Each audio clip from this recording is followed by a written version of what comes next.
자, 1번부터 한번 봅시다. 다음 밑줄 친 단어의 문맥적 의미 밑줄 치시고요. 결국 문맥적 의미는 단어만 보지 말란 얘기죠. 앞뒤를 봤을 때 이 밑줄 친 부분이 어떤 의미를 갖는지 기억과 가장 유사한 것 그랬습니다. 태평양 전쟁 당시 한 전투에서 일본군은 미국 흑인 병사에게 자신들은 유색인과 전쟁할 의도가 없으니 투항하라는 선전물을 뿌렸고, 이 선전물을 본 백인 장교들은 그것이 흑인 병사에게 미칠 영향을 우려하여 급히 부대를 철수시켰다. 사회학자 데이비스는 이 사례에서 아이디어를 얻어서 대중매체가 수용자에게 미치는 영향과 관련한 제3자 효과 이론을 발표했다. 이때 얻어서는 무슨 의미죠? 그러면 거기에서 아이디어를 구하다, 찾다, 이런 의미가 되는 거죠. 그럼 1번 돈을 얻을 곳이 어디 없을까? 이때 얻어서는요, 돈을 빌릴 곳. 2번 책에서 얻은 지혜는 소중하다. 이게 정답이죠. 그럼 3번 여행 중에 얻은 병은 여행 중에 생긴 병 또는 앓은 병 정도가 되겠죠. 4번 발언권을 먼저 얻고 나서는, 획득하고 나서는, 이런 정도가 되겠죠. 그래서 정답은 2번이 되고요. 2번 문제. 다음 밑줄 친 부분과 가장 관련이 깊은 한자 성어는 그랬는데, 문제는 한자 성어들의 뜻을 알아야 되는데, 연목구어가 뭐예요? 연목구어. 나무 위에서 물고기를 구한다는 뜻으로, 어떤 뜻으로 쓰입니까? 도저히 불가능한 일을 굳이 하려고 한다. 두 번째, 견문발검은 뭐죠? 사소한 일에도 크게 성내면서 덤빈다. 암중모색은 은밀한 가운데 일의 실마리를 찾거나 해결한다. 마지막 소탐대실은 작은 것을 탐하다가 큰 것을 잃는다 라는 뜻이니까 한번 볼까요? 진우는 친구들과 장난으로 문자를 주고받았는데 그 문자 내용이 국가 위기의 상황을 조장했다는 이유로 검찰은 진우를 기소하였다. 그러면 검찰이 기소한 내용은 허위 통신 혐의인데 국가 정책과 안보 위기의 상황에 대해 거짓말을 했다는 것이다. 이에 다수의 법학자들은 피해 발생에 대한 막연한 우려만으로 표현의 자유를 침해하는 것은 위헌이라고 지적했다. 그럼 정답은 몇 번이 되는 겁니까? 이거는 1번? 아니죠. 왜냐면 장난으로 했는데 그거를 가지고 국가 보안 국가가 얘에게 달려들어서 구속시켜버리는 거죠. 그러니까 별거 아닌 정말 장난으로 한 걸 가지고 마치 국가를 전복시킬 사람처럼 만들어버렸다라는 점에서는 몇 번이 된다? 견문발검을 찾아야 되겠죠. 정답은 2번입니다. 3번 다음 문법적 사항을 설명한 것 중 잘못된 것은 그랬습니다. 1번 국외음화된 니은 소리는 근대 국어 시기까지 어두에 쓰이다가 20세기 들어와서 쓰이지 않게 되었다. 맞아요? 틀려요? 맞죠? 뭘까요? 여름과 같은 단어가 있었죠. 여름. 국외음화된 니은은 여름. 근데 지금은 여름이 아니라 뭡니까? 여름이죠. 두 번째, 언어 구조에서 체와의 단위는 구성 요소가 될 뿐 구조를 이루지 못한다. 뭐죠? 틀려요? 맞죠? 체와의 단위가 뭐였습니까, 여러분들? 의문이죠. 의문은 뭐죠? 뭐는 될 뿐, 구성 요소는 될 뿐, 뭐가 될 수 없다? 구조가 될 수 없었던 거. 맞습니다. 3번, 뜻을 가진 가장 작은 말의 단위는 단어이다. 말의 작은 단어 맞아요? 틀려요? 틀려요. 왜? 뜻을 가진 가장 작은 말의 단위는 단어가 아니라 뭐가 되는 겁니까? 형태소가 되는 거죠. 그럼 의미를 가진 최소의 단위, 의미를 변별할 수 있는 최소의 단위는요? 음은. 홀로 쓸 수 있는 최소의 단위는 이게 단어가 되는 거죠. 그래서 최소한 음은, 형태소, 단어의 뜻은 정확히 구분해 두자라고 얘기했습니다. 네 번째, 감각어는 정서적 유사성에 의해 비유적으로 표현되어서 사용된다. 맞는 말이 되는 겁니다. 됐죠? 대표적인 게 뭐가 있을까요? 뭐 짜다, 싱겁다, 가볍다, 무겁다 이런 것들.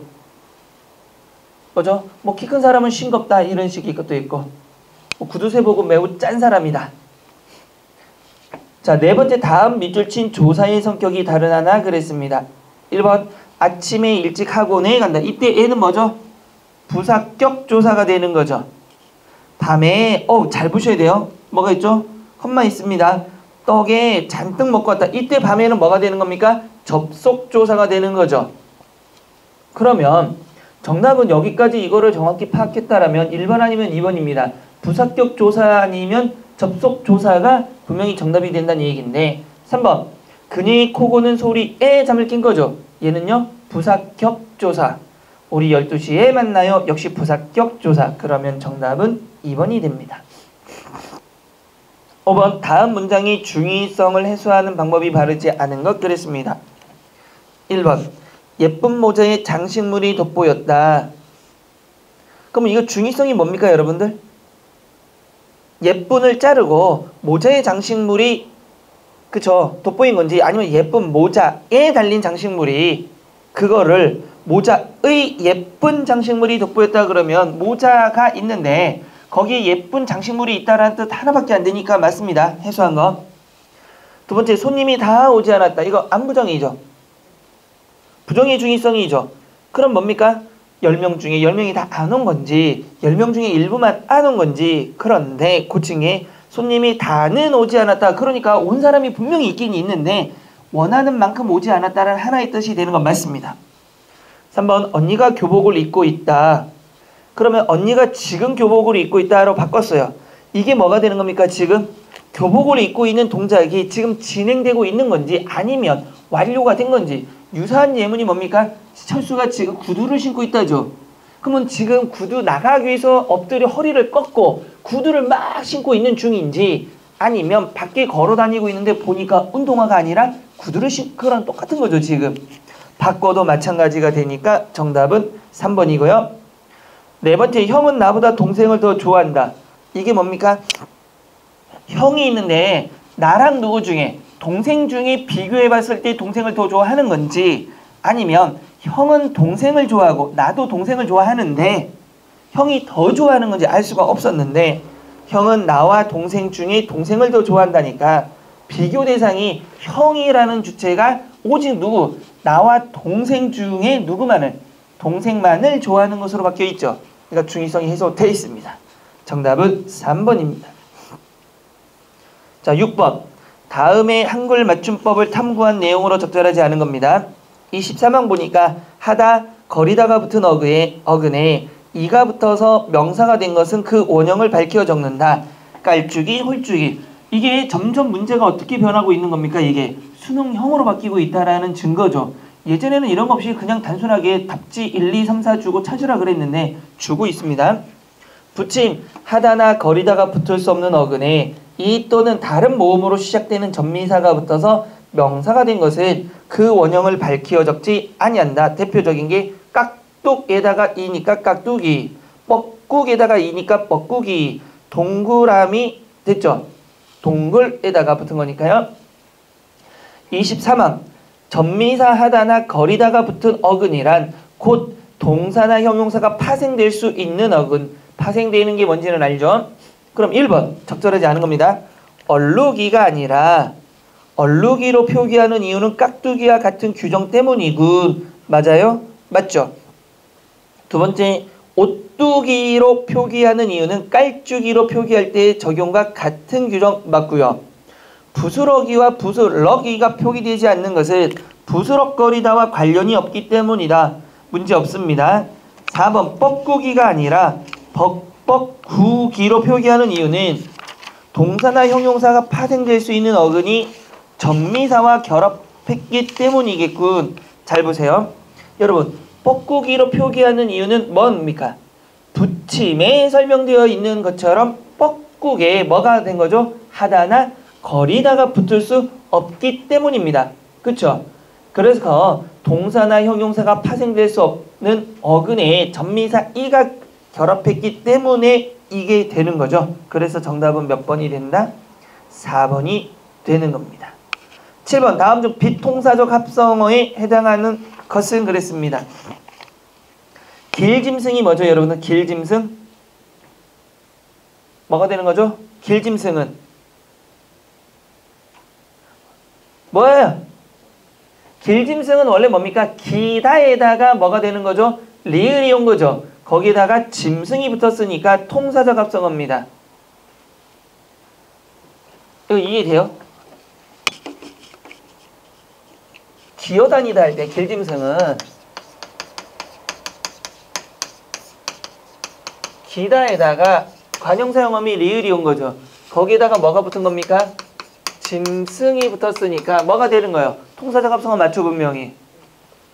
두 번째, 문법은요? 문법이 비동사예요? 에이, 이 사람 큰일 날 사람이네. 문법이 뭡니까? 한자의 합성어잖아요.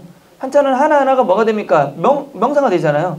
통사적 합성어지. 문법의 문장의 법이란 뜻이니까. 한자는 하나하나 의미를 가집니다. 누비옷은요?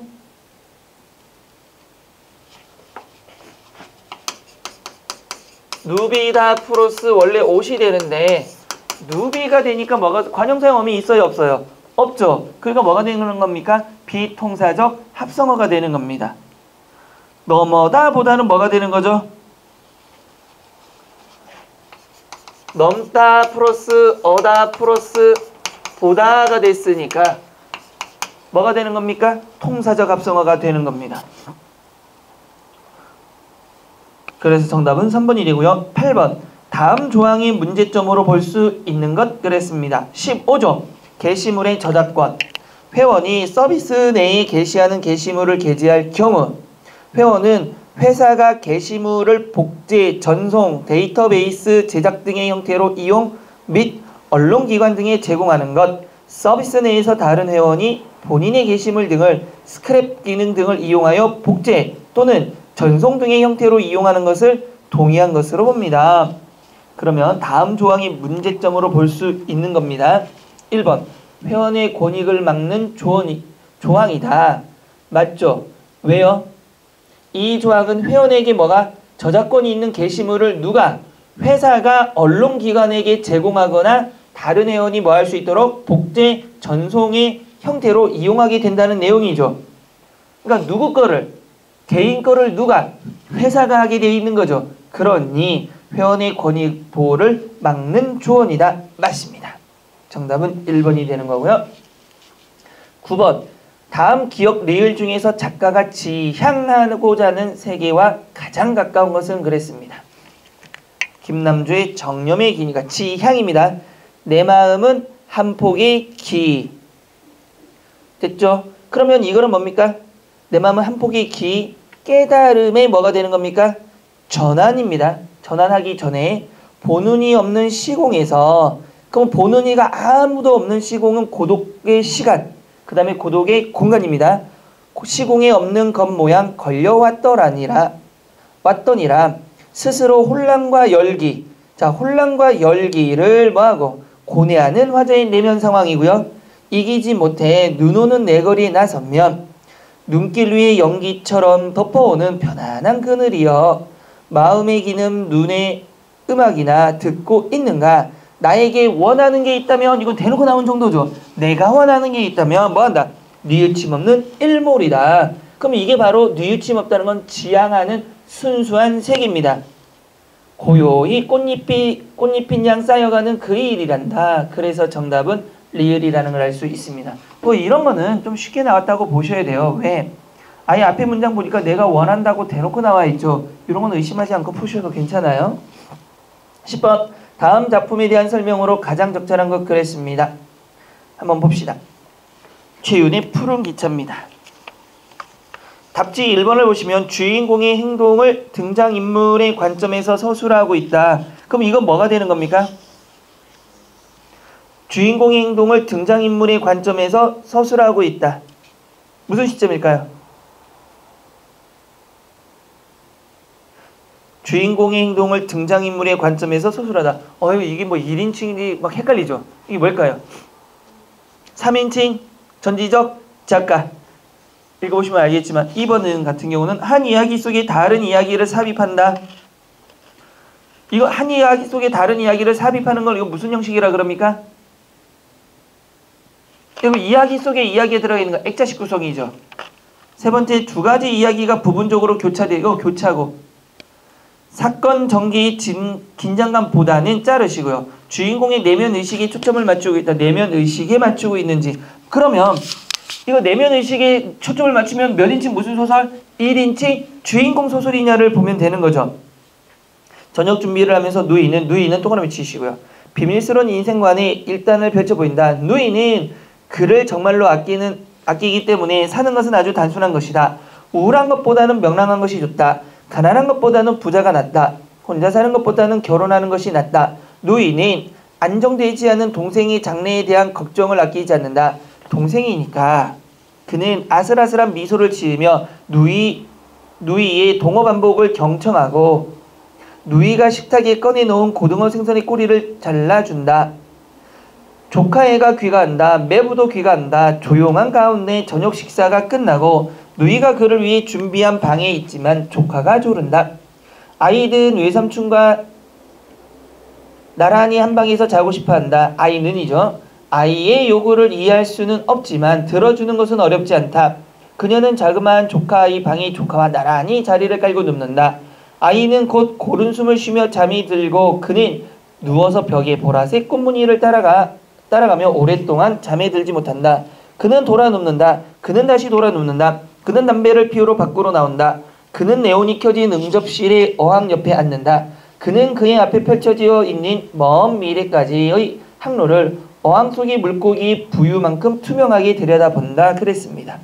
그러면 본문에서 보면은 하나의 사건이 중심이 아니죠. 지금 뭐죠? 주인공이 겪고 있는 일상에서 경험, 그것과 관련된 뭘 하고 있습니까? 심리를 보여주고 있는 거죠. 그러니까 정답은 몇 번이 된다? 4번이 되는 겁니다. 그다음 어렵지 않은 문제입니다. 지문이 좀 짧고요. 11번. 여러분들 한번 물어봅시다. 송민곡 이거 이렇게 원문을 보고 정확히 다 이해할 수 있어요? 송민곡의 가장 큰 특징이 뭡니까, 여러분들?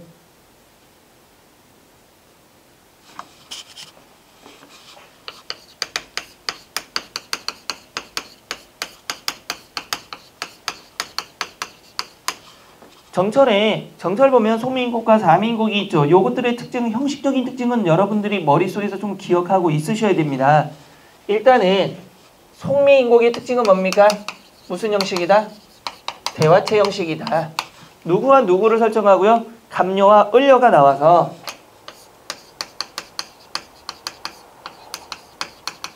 대화를 하는 형식입니다. 그럼 여기서 갑녀와 을녀 중에 누가 주인공이 되는 겁니까? 여러분 생각해보세요. 갑녀, 을녀 중에 누구? 갑녀가 아니고 을녀죠. 을녀가 화자고요. 갑녀는 뭐하는 여자입니까?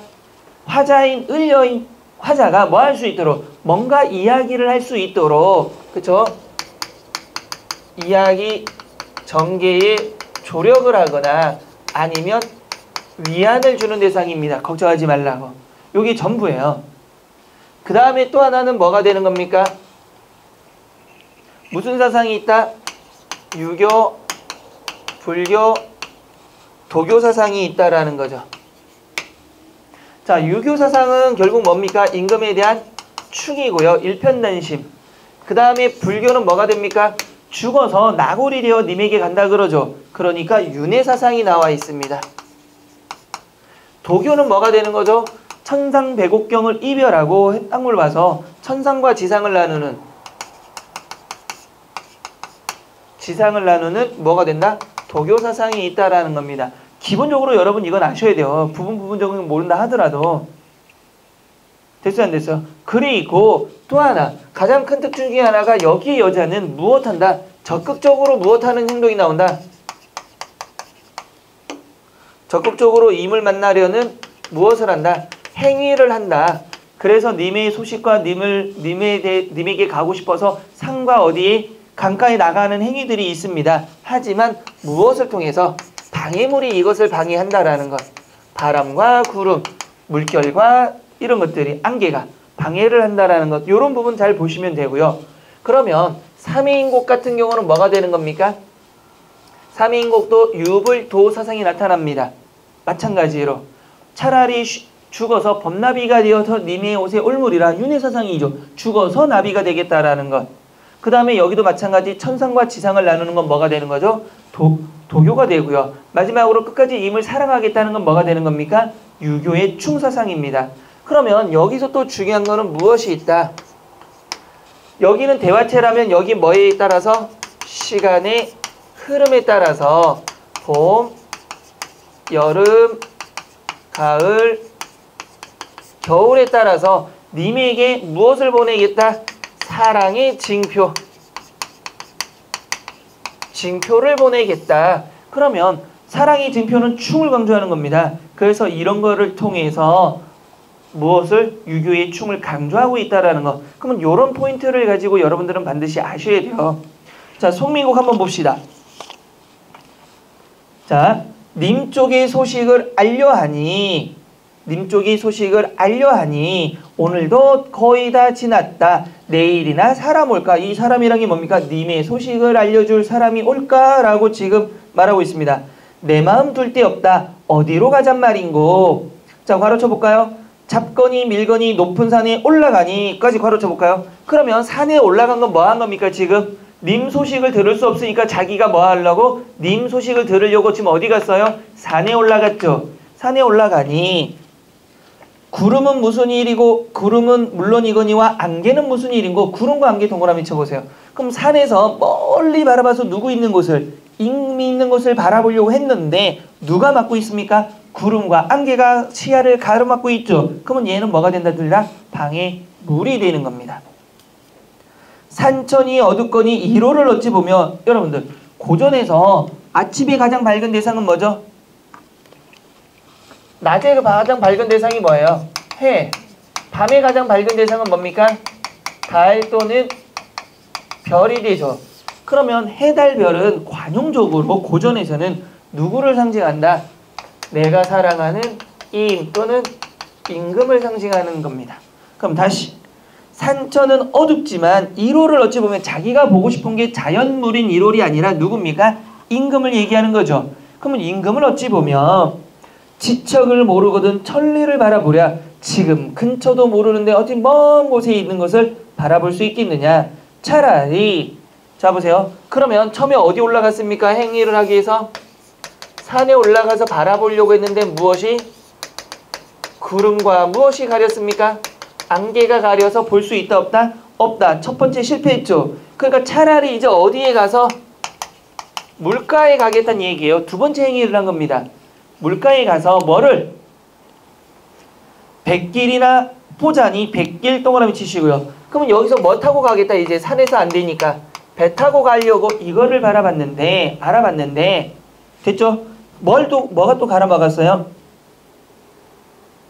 바람과 물결이 어찌 된 일인가? 그러니까 여기 배를 타고 가야 되는데 바람이 불고 물결이 출렁출렁하니까 배 타고 갈 수 있어요? 없어요? 없어요. 그러면 바람과 물결도 여기 위에 나온 누구처럼 구름과 안개처럼 뭘 한다? 방해물이 된다. 사공은 어디 가고 빈배 동그라미 치시고요. 걸렸나니 이때 빈배는 뭡니까? 외로운 처지를 강조하고 있는 겁니다. 강천에 혼자 서서 지는 해를 굽어보니 님 쪽의 소식이 더욱 아득하구나.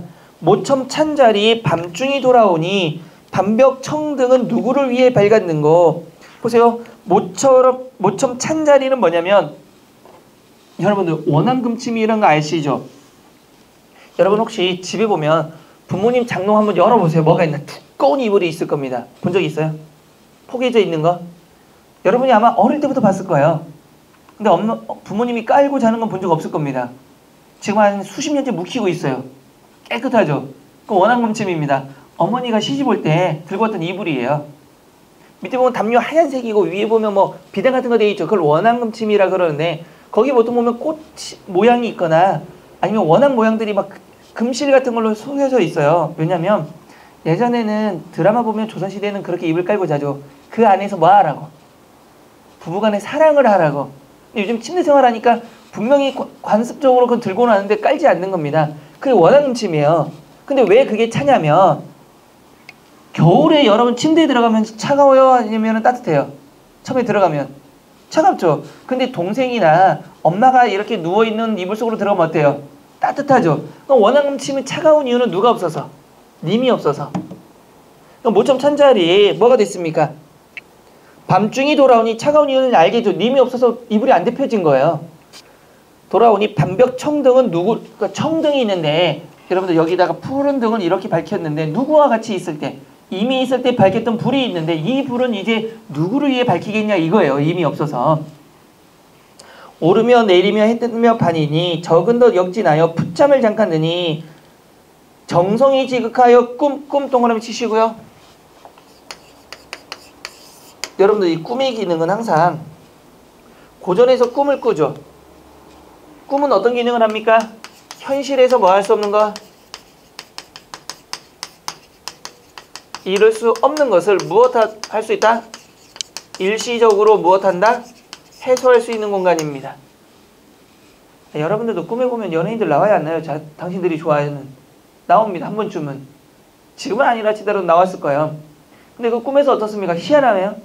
연예인들이 절대로 뭐 하지 않아요. 연예인들이 절대로 빼거나 이러지 않아요. 먼저 와서 사귀고 싶다고 얘기할 겁니다. 막 항상 꿈에서. 희한할 정도로. 근데 사귀어요. 근데 사귀어서 이제 뭔가 또 해서 막 아밀라제를 교환하려고 하는 순간 누군가가 나를 부르는 소리가 들리죠. 밥 먹어라. 일어나라. 그거 깨버리잖아. 일시적으로만 좋은 거예요. 지속성이 없습니다. 근데 꿈을 꿨으니까 누구를 만나고 싶어서? 임을 만나고 싶어서. 자, 다시 보시면 적은적 역진하여 꿈에서 누구를 봤죠? 임을 보니 옷 같은 얼굴 반이나마 늙었어라. 마음에 먹은 말이 뭐였을까요? 사랑합니다. 보고 싶었어요. 왜 이제 왔어요? 이런 말을 하고 싶어서 실컷 하려고 했는데 눈물이 먼저 나니 말인들 어찌하냐 이거예요. 여러분들 이상가족 혹시 상봉하는 거 본 적 있어요?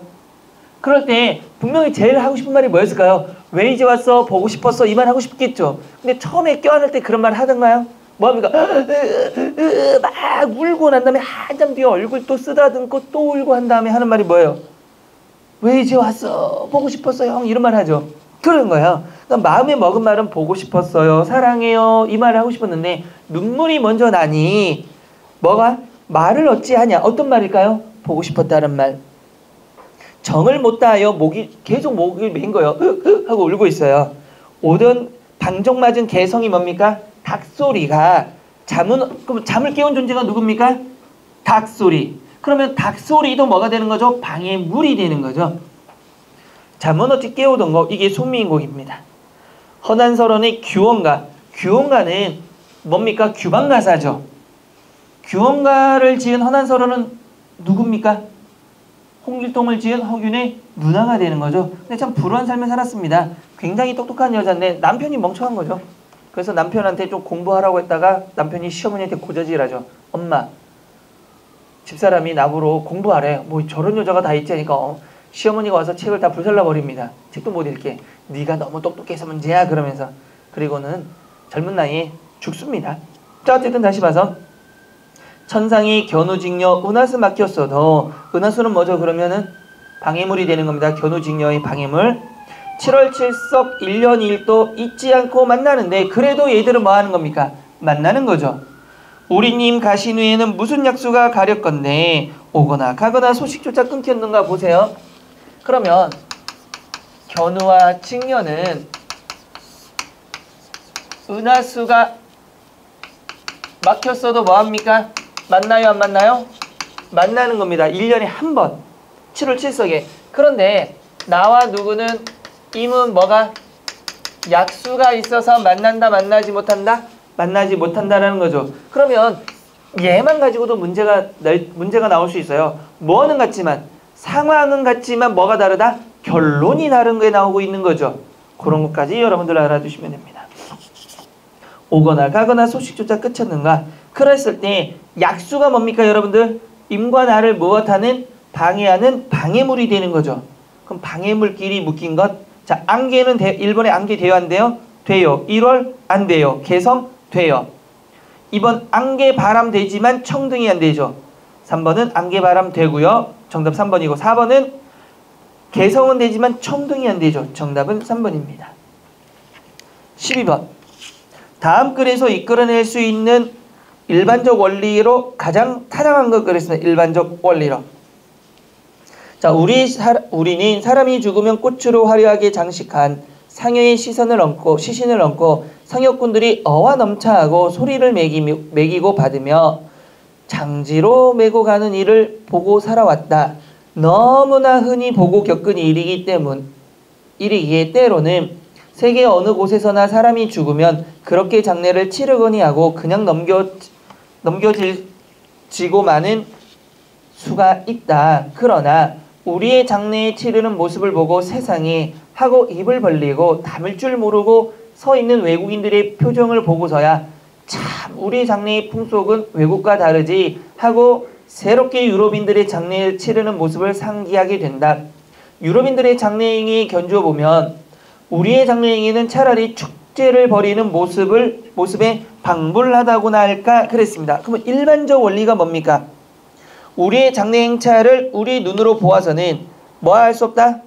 그 의미를 알 수 없습니다. 근데 뭐를 봐야 알 수 있다는 겁니까? 외국인의 눈으로 볼 때는 그 독특한 측면이 드러난다는 점을 말하고 있죠. 그러면 이것을 일반화해보면 대상을 하나만 놓고 보기보다는 뭐 해야 된다?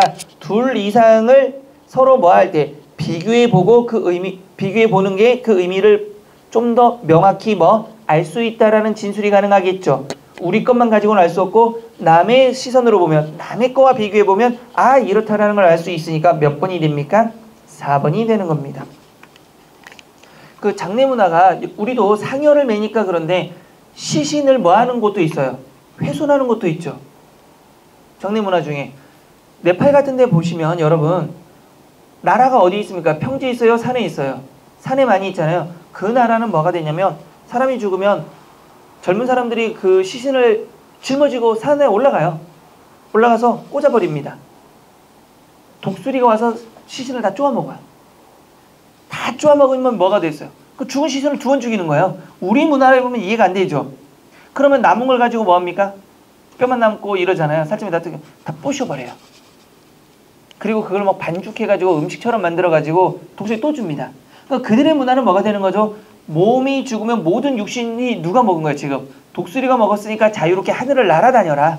이런 의미를 갖는 거예요. 근데 우리는 이렇게 시신을 훼손했다가 난리 나죠. 아주 집안에서 쫓겨서 그냥 족보에서 뭔가가 빠지기 시작합니다. 인도 같은 건 여러분 많이 봤을 겁니다. 아마 뭐합니까? 강에 띄워버리죠. 초 같은 거 이렇게 해가지고 같이 띄우죠. 근데 우리나라에서 그러면 어떻게 될까요? 아마 그 동네에서 손가락질밖에 딱 줬습니다. 그러니까 비교해보는 거예요. 외국의 장례 풍속이 우리보다는 저는 낫다고 생각하거든요. 사람이 죽으면 관에 이렇게 하면 교회나 아니면 그 야외에서 이렇게 관에 꽃다발 하나씩 이렇게 하고 그 다음에 묻어버리잖아요. 그게 훨씬 나은 것 같아요. 우리처럼 며칠 하지 않고 괜찮은 것 같아요. 자 13번 다음 글의 논리 전개 방식을 바르게 설명한 것 그랬습니다. 문학은 동그라미 치시고요. 같이 있는 체험의 기록 밑줄. 그러므로 다시 밑줄 치시고. 문학은 당연히 교육적 기능 동그라미. 그럼 결국 여기서 문학은 뭐가 있어야 된다? 교육적 기능을 해야 된다. 왜? 가치가 있는 거니까. 이걸 얘기하고 있는 거죠 지금.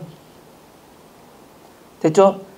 자 원래 교육이란 인류 체험을 요약하고 기술화해서 후대에 전하는 일이기 때문이다. 그러니까 가치가 있고 교육적 기능을 갖는다는 겁니다. 다만 그러한 효용적 가치가 뭡니까? 효용적 가치가 교육의 기능, 가치 있는 기능, 문학의 효과를 교육적으로 이용할 수 있다는 것을 의미할 따름이다.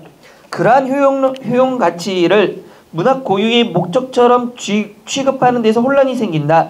목적과 효용의 두 개념을 엄밀히 구분해서 위와 같은 혼란만 제거한다면 문학의 교육적 가치 동그라미 치시고요. 아무리 강조해도 좋고 또 실제로 유능한 교육자들은 문학을 하여하여 현저한 효과를 나타내고 있는 것이 사실이다. 그것을 도리어 문학자 자신이 부인한다면 그것은 지극히 어리석은 일이다. 그러면 이건 뭐가 되는 겁니까? 문학은 뭐가 있다? 교육적 가치가 있다라는 거죠.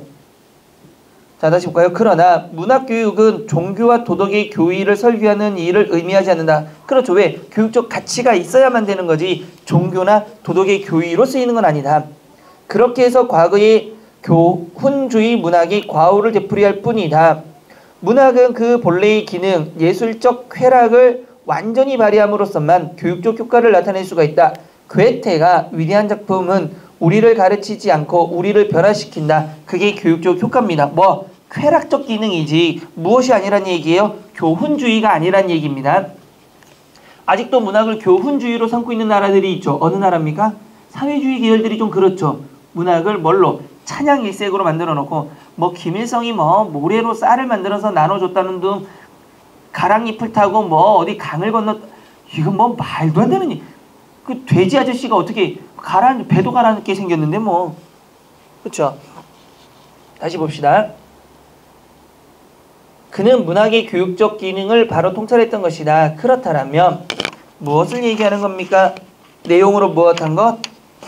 문제가 뭐였어? 논지 전개 방식을 바르게 설명한 것 그랬습니다. 그러면 중심 내용은 뭡니까? 문학은 교육적 기능을 가진다가 중심 내용이죠. 그것을 제시하고 누구를 통해서 뭐 괴테라든가 특정 사람들을 통해서 뭐가 됐습니까? 그것에 대한 구체적인 근거를 제시했다는 점에서는 정답이 2번입니다. 14번 다음 글 앞에 제시될 수 있는 글의 요지로 가장 적절한 것 그랬습니다. 사실상 광고에 있어서 한 제조회사나 상사의 상표가 다른 회사의 상표와 서로 경쟁한다. 그러나 세무 돌리시고요. 그러나 모든 광고가 서로 다른 광고의 내용을 더 믿음직스럽게 만들고 효과 있게 하는 것 또한 사실이다. 광고가 단지 경쟁적인 메시지의 집합인 것만은 아니다. 그것은 그 자체가 하나의 언어로서 언제나 다 함께 공통된 제안을 하고 있다. 광고의 내용을 보면 이 화장품과 저 화장품, 저 자동차와 이 자동차 중에서 고를 수는 있으나 한 시스템으로서의 광고 자체는 다른 선택의 여지를 주지 않은 채 오직 한 가지 제안밖에 하지 않는다. 그러면 다시 보세요. 글 앞에 제시될 수 있는 글의 요지로 가장 적절한 겁니다. 자 보세요. 그러면 이 글은 우리가 추론해보면 앞단락에 대해서 어떤 관계일까요? 역접의 관계가 있습니다. 다시 말하면 그 전체를 읽어봤을 때 광고가 외견상 뭐가 있지만 경쟁 관계에 있는 것 같지만 그 기능은 하나의 시스템으로 작용한다고 했고 그것이 오로지 소비만을 선택하게 만드는 거죠. 그러니까 앞에 글은 이 요지에 대해서 뭐한다? 대립적 진술이 나와야 되는 게 맞습니다. 그러면 정답은 1번이 됩니다. 자 15번 다음 글의 주제문으로 가장 알맞은 것 그랬습니다. 자 품위를 주제문으로 가장 알맞은 것 여러분 이렇게 되면 부분 내용을 찾아야 돼요? 전체 내용을 찾아야 돼요? 전체 내용을 찾아야 주제가 되는 거죠. 가장 알맞은 거고 품위를 중요하게 생각하고 보수적 가치를 지닌 사람은 옷차림에 신경을 쓴다. 그 2번에 있는 거죠. 그러면 이거는 전체 내용이라기보다는 일부 내용을 맞춘 겁니다. 또 자아 개념이 높은 사람일수록 복장의 예의성을 뭐한다? 중시한다. 중시하여 무엇한다? 정장에 대한 선호도가 높다고 할 수 있다. 그러나 개방적 사고를 지닌 외형적 성격의 사람들은 편의성을 중심으로 생각하고 개성이 돋보이는 옷차림을 하게 된다. 그게 뭡니까? 3번 답지죠. 중간 내용, 부분 내용이고요. 이처럼 옷을 입고 있는 모습 그 자체가 그 사람의 가치관과 성격을 반영하고 있는 경우가 대부분 그게 4번입니다. 그러면 이런 것들은 전부 부분 내용인데 이거를 합쳐보면 뭐가 되는 거죠? 옷차림에 대한 이야기죠. 옷차림을 통해서 가치관 또는 성격에 대한 이야기니까 정답은 1번이 되는 겁니다. 16번 다음 밑줄친 단어의 품사가 다른 것 그랬습니다. 1번 우리 집 식구는 제각각 입맛이 다르다. 이때 제각각의 품사는요? 부사죠. 제각각 다르다니까. 접대, 입대 뭡니까? 부사입니다. 3번 합격했더니 더없이 기쁜 날에 더없이 기쁘다를 수식하는 부사입니다. 오늘은 하루 즐겁게가 뭐죠 여러분? 즐겁게, 개가 붙었죠. 부사형 전성 어미가 붙었죠. 그쵸? 그럼 뭐가 되는 겁니까? 형용사가, 그렇죠. 형용사가 되는 정답은 4번입니다. 잘하셨습니다. 17번 다음 중 띄어쓰기가 무엇한 것? 바른 것은 그랬죠. 1번 여러분 어때요? 띄어쓰기가 잘 됐어요? 잘못됐어요? 못된 송아지는 엉덩이에 뿔 난다고 한다.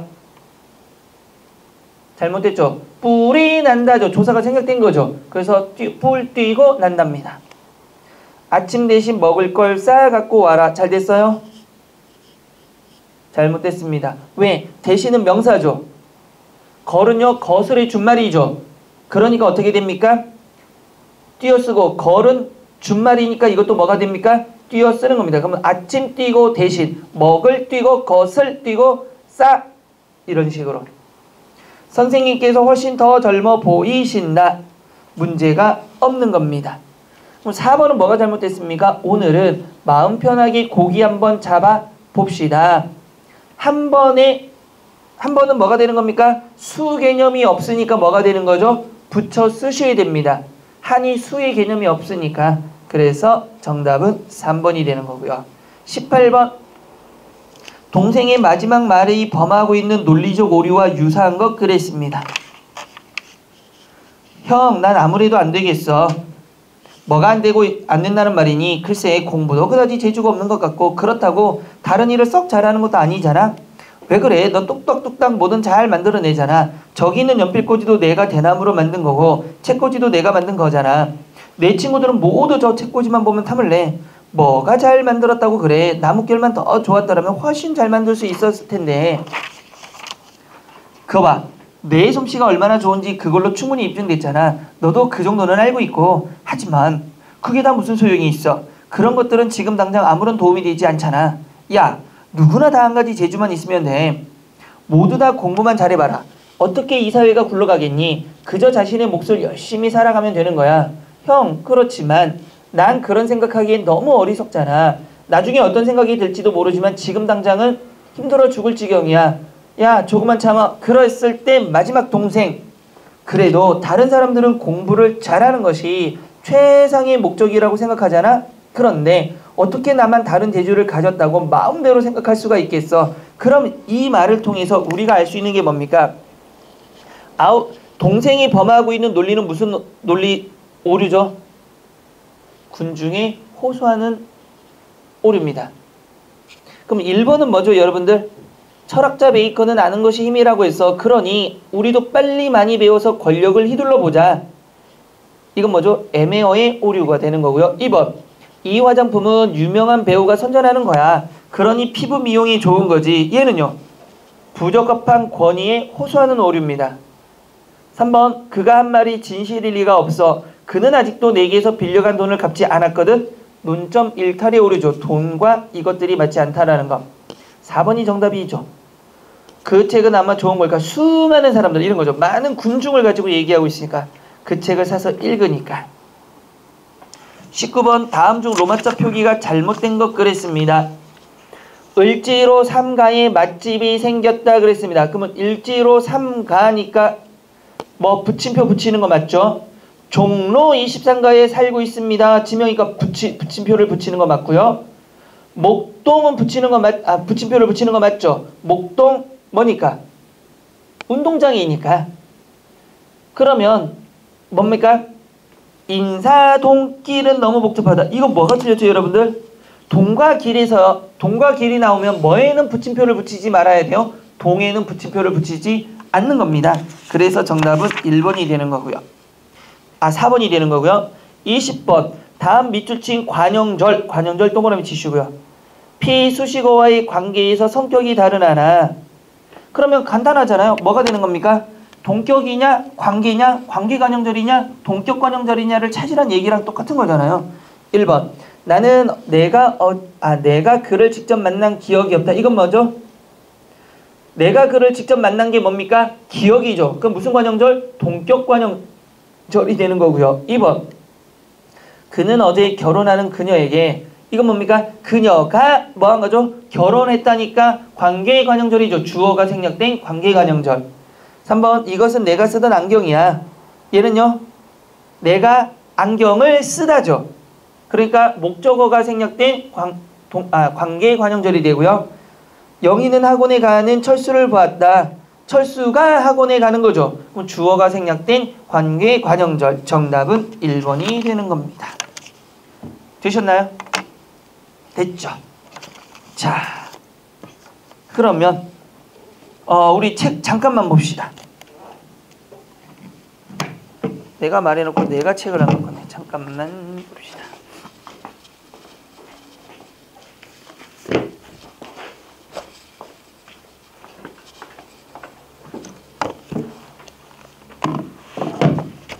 자, 몇 페이지?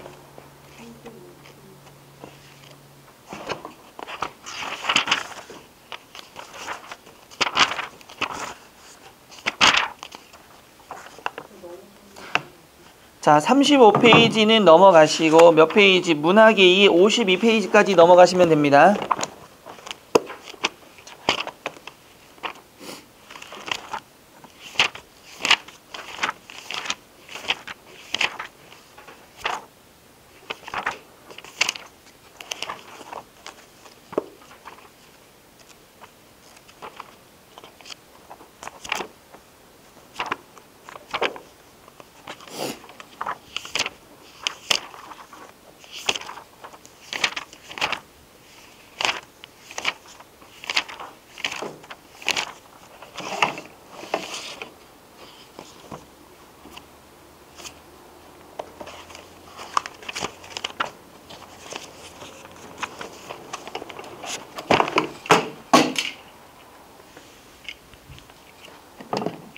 자, 우리 좀만 하고 쉬는데 문학의 2에 볼까요? 시의 2에부터. 시 출제 경향과 대책입니다. 출제 경향. 잠깐 밑줄 칠까요? 낯선 작품들이 주로 출제되고 있다. 밑줄. 낯선 작품들이 주로 출제되고 있다. 밑줄 치시고요. 문제도 다시 밑줄. 단순한 구절의 이해보다는 총체적인 감상 위주의 문제. 밑줄. 또한 법원직, 교행직, 소방직, 군무원 등에서는 작품 두세 개를 출제하고 다시 밑줄. 공통점과 차이점을 묻는 문제가 추측되어 무슨 유형? 수능 문제와 유사하다까지 밑줄 치시고요. 문제 유형에 보시면 첫 번째 시 전체의 특징을 묻고 화자의 정서나 태도를 파악하고 시어의 의미와 기능, 어조를 이해하고 네 번째는 별표 치실까요? 작품의 종합적 감상 및 수용입니다. 자, 왼쪽 날개 보시면 시 접근법에서 첫 번째 기출문제만 많이 풀면 된다는 생각을 버려야 된다. 밑줄 치세요. 기출문제만 많이 풀면 되는 게 아닙니다. 기출문제를 통해서 출제 유형을 점검한 후에 다양한 작품을 감상해 보여야 된다. 그러니까 이 말은 결국은 기출문제가 중요하긴 해요, 안 해요? 하긴 합니다. 거기서 뭘 찾아야 된다는 얘기입니까? 출제 경향과 출제 유형을 찾아야 된다는 얘기죠. 근데 여러분, 오래된 문제가 좋은 거예요? 최근에 게 좋은 거예요? 왜요? 최근에 게 출제 경향을 반영하는 거죠. 근데 오래된 거는 이미 뭐가 되고 있습니까? 멀어지고 있는 거잖아요. 근데 자꾸 그거를 쓰다 보니까 학생들도 뭐가 되는 겁니까? 그게 되는 줄 알고 그게 좋은 줄 알고 자꾸 보고 있단 말이에요. 아닙니다. 두 번째, 시를 지나치게 밑줄 칠까요? 분석적으로 공부하는 경향 밑줄 치고요. 거기다가 X 치시기 바랍니다. 이러면 안 된다라는 뜻이에요. 분석적으로 한다는 건 뭡니까? 단어 하나에다가 밑줄 치시고 거기에 뜻을 적고 또 하나에 밑줄 치고 뜻을 적는 방식이에요. 이런 문제 이제 나온다 안 나온다? 안 나오고 있다는 얘기입니다. 그런데 이렇게 해주면 이거 좋아하더란 말이에요. 왜? 낯선 시인데 해석 잘하네? 잘해주네? 안 나오는데? 그러니까 열날이 공부하고 뭐가 되는 겁니까? 문제에서는 보이지 않는 겁니다. 그러면 안 된다는 얘기고요. 남이 해주는 구절의 풀이 위주 공부는 시간 투자에 비해 효과가 적다. 세 번째, 시어를 통해 작가가 전달하려는 메시지를 파악하기 위해 노력하고 밑줄 칠까요? 전체 시의 특징과 표현을 찾아보는 훈련. 그러니까 전체를 볼 수 있는 방법을 여러분들은 훈련하셔야 됩니다. 네 번째, 시 감상법을 통해 시 감상 훈련을 하면 적은 시간을 투자하여 문제를 해결할 수 있다. 자, 다음 페이지로 넘어오셔서 시를 이야기로 풀어가기. 시를 읽을 때는 시에 나오는 말들을 그대로 받아들일 수 있도록 마음의 문을 열어야 된다. 여러분, 이거 조심하셔야 될 게 뭘 갖지 말란 얘기요? 내가 알고 있는 뭐를 넣지 마라? 지식을 넣지 말고 앞뒤 문맥을 보면서 이런 의미겠구나 이렇게 생각하란 얘기예요. 보세요. 사랑은 좋은 거예요? 나쁜 거예요? 좋은 거예요. 이러지 말란 얘기라니까. 나쁜 거예요. 이렇게 하지 말라니까. 개방된 마음으로 사랑 왜? 읽어보니까 좋은 거네. 이렇게 받아들이란 얘기예요. 사랑 왜? 이거 보니까 나쁜 거네. 사랑 나쁜 거야. 이렇게 받아들일 수 있어야 된다는 얘기지. 사랑 좋은 거. 안 된다는 얘기예요. 보세요. 눈은 좋은 거예요? 나쁜 거예요? 여러분, 눈은 긍정의 대상입니까? 부정의 대상입니까? 그때 다르죠. 분명 시에 따라서. 그러니까 눈에 대한 뭘 갖지 말고 편견을 갖지 말고 그냥 그대로 일단 눈이구나. 근데 읽어보니까 문맥적으로 보니까 좋은 거구나. 나쁜 거구나. 이렇게 볼 수 있어야 된다는 얘기예요. 그래서 이번 연결된 게 우리가 가지고 있는 상식이나 기존의 관념들을 홀가분하게 떨쳐버리고 이 부분이죠. 작품 속의 주인공이 된 것처럼 생각해야 된다. 그냥 받아들여야 된다. 세 번째, 작품 속에 이해하기 어려운 말이나 구절이 나오더라도 편안한 마음으로 끝까지 읽고 전체 흐름 속에서 시어의 의미를 파악하는 것이 중요하다. 중요한 겁니다. 그러니까 여러분들은 어떤 식으로 공부하니까 분석적 공부를 하다 보니까 밑줄을 치고 그거에 대한 해석이 돼야만이 다음을 넘어간단 말이에요. 그러다 보니까 뭐가 됩니까? 뭔가 딱 걸리면 어떡하지? 이렇게 하는데 읽다 보면 뒤에 실마리가 나오는 경우들이 많아요. 그러니까 뭐 해야 된다? 끝까지 읽어야 된다. 그럼 서정주의 추천사 한번 봅시다. 자, 추천사가 뭐죠? 추천이 뭐죠, 여러분? 근해죠, 근해. 모르다 칩시다. 향단아 동그라미 치시고요. 그러면 주인공이 향단이는 아니란 얘기예요. 향단이를 부르고 있죠. 그네를 밀어라 동그라미 치시고요. 뭐뭐라가 보이고 있죠. 뭐뭐라자가 보이면 뭐죠, 여러분? 어조라고 하는 거죠, 이런 걸. 어조에서 뭐뭐라 자의 어조가 보이면 부정적 현실을 무엇하고 싶어 한다? 극복하고 저항하고 싶어 하는 거죠. 그렇다면 라자가 나오는 거는 또는 이럴 수도 있습니다. 만약에 현실이 긍정일 수도 있어요. 긍정이면 뭐가 되는 겁니까, 여러분? 반드시 하겠다 이거죠. 근데 우리나라 시에 자연 친화를 제외하면 거의 대부분의 시는 긍정의 시일까요? 부정의 시일까요? 부정의 시가 되는 겁니다. 뒤에서 잠깐 얘기하겠지만 그러면 이럴 때는 뭐가 되는 거죠? 의지적 태도, 여기 나왔지만 저항적 태도, 극복적 태도, 지사적 태도, 뭐 이런 것들이 나오는 거죠. 자, 그럼 보세요. 그네줄을 밀어라. 그럼 반드시 그네를 밀어달라는 얘기입니다. 왜? 먼 바다 동그라미 칠까요? 그러면 이 바다라는 건 이렇게 연결해보면 긍정의 공간일까요? 부정의 공간일까요? 긍정의 공간인데 밀어달라는 얘기죠. 의지를 가지고. 어디 갈 테니까? 바다로 갈 거니까. 그럼 바다는 누가? 말하는 사람이 지향하는 곳일까요? 지양하는 곳일까요? 지향하는 곳이 되겠죠. 긍정의 공간이니까. 배를 내어 밀듯이 향단아. 이 다소곳이 흔들리는 수양보들 세모치시고요. 베갯모에 놓이듯 한 풀꽃더미 세모치시고요. 자잘한 나비 새끼 세모치시고요. 꾀꼬리 세모치시고요. 여러분들 그럼 보세요. 수양보들, 풀꽃더미, 나비 새끼, 꾀꼬리들 느낌으로는 좋아요, 안 좋아요? 좋아요. 그런데 이거로부터 아주 내어 밀듯이 향단아 뭐 해달라? 밀어달라 이거죠. 그러면 내가 갈 곳은 얘들이 있는 곳이에요? 얘들이 없는 곳이에요? 없는 곳이니까 얘들은 뭐가 된다? 방해물이 돼버리는 겁니다. 그러니까 얘들로부터 나를 밀어달라는 얘기예요. 산호 세모치시고요. 섬 세모치시고요. 여러분 보세요. 산호 하니까 느낌이 좋아요, 안 좋아요? 좋아요. 그런데 그것이 없는 어디로 밀어달라? 저 하늘 동그라미 치시고요. 그럼 하늘과 유사한 의미를 갖는 건 뭘까요? 바다라는 공간이죠. 그럼 바다와 하늘은 뭐가 되는 겁니까? 춘향이가 지향하는 장소가 되는 겁니다. 나를 밀어 올려다오. 채색한 구름같이 뭐하여라? 나를 밀어 올려다오. 이 울렁이는 가슴을 밀어 올려다오. 다오 동그라미 칠까요? 그러면 여러분 1년에서는 어떤 어조를 썼습니까? 명령형 어조를 사용하고 있죠. 근데 3년에서는요 청유형 어조를 사용하고 있죠.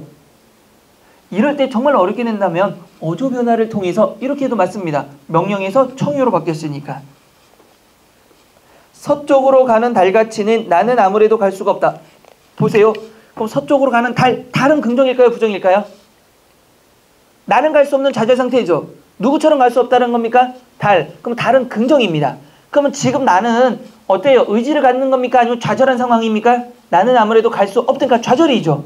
그럼 1년에서는 의지를 가지고 밀어 올려달라고 했다가 3년도 그랬다가 4년에서는 뭐가 됐습니까? 지금 좌절한 상황이죠. 그런데 바람이 파도를 밀어 올리듯이 그렇게 나를 밀어 올려다오 그랬죠. 그럼 파도는 긍정일까요? 부정일까요? 긍정. 그럼 좌절은 했지만 결국 나는 다시 그렇게 해달라고 태도를 또 바꾸고 있는 거죠. 이렇게 할 수 있으면 되는 거예요, 여러분. 이렇게 볼 수 있어요. 밑줄 치고 이게 파도가 무슨 의미인지 바다가 무슨 의미인지 그렇게 해서는 안 된다는 얘기입니다.